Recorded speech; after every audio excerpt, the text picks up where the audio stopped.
global coverage, right? This seems like a no-brainer, but it is something that, again, once you start to really get into the details, can be tricky, right? Making sure that the footprint of your third-party maintainer matches your own, it's critical. Yeah, exactly. And the TPM provider should be able to give you street level addresses for their sites that match your locations, right? So they can even, as we do an overlay map.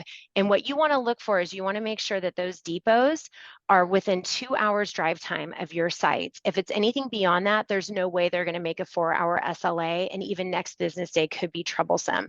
So it's not just about having a site in country, but it's also about making sure that it's within a 2-hour drive time of your location, and they should be able to give you that street level address of where that depot is located.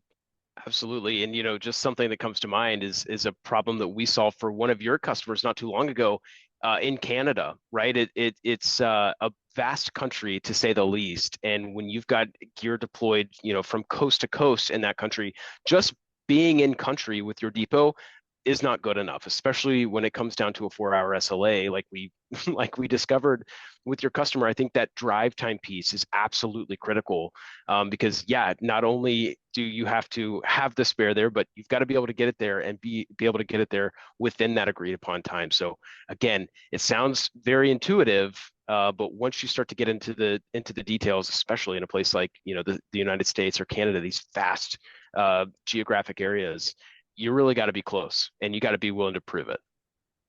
Absolutely. And in that case, that was actually the manufacturer that just had a depot in country and was trying to meet a 4-hour SLA. And that's why that client came to us, because we had that vast depot footprint in Canada and we can meet a 4-hour SLA.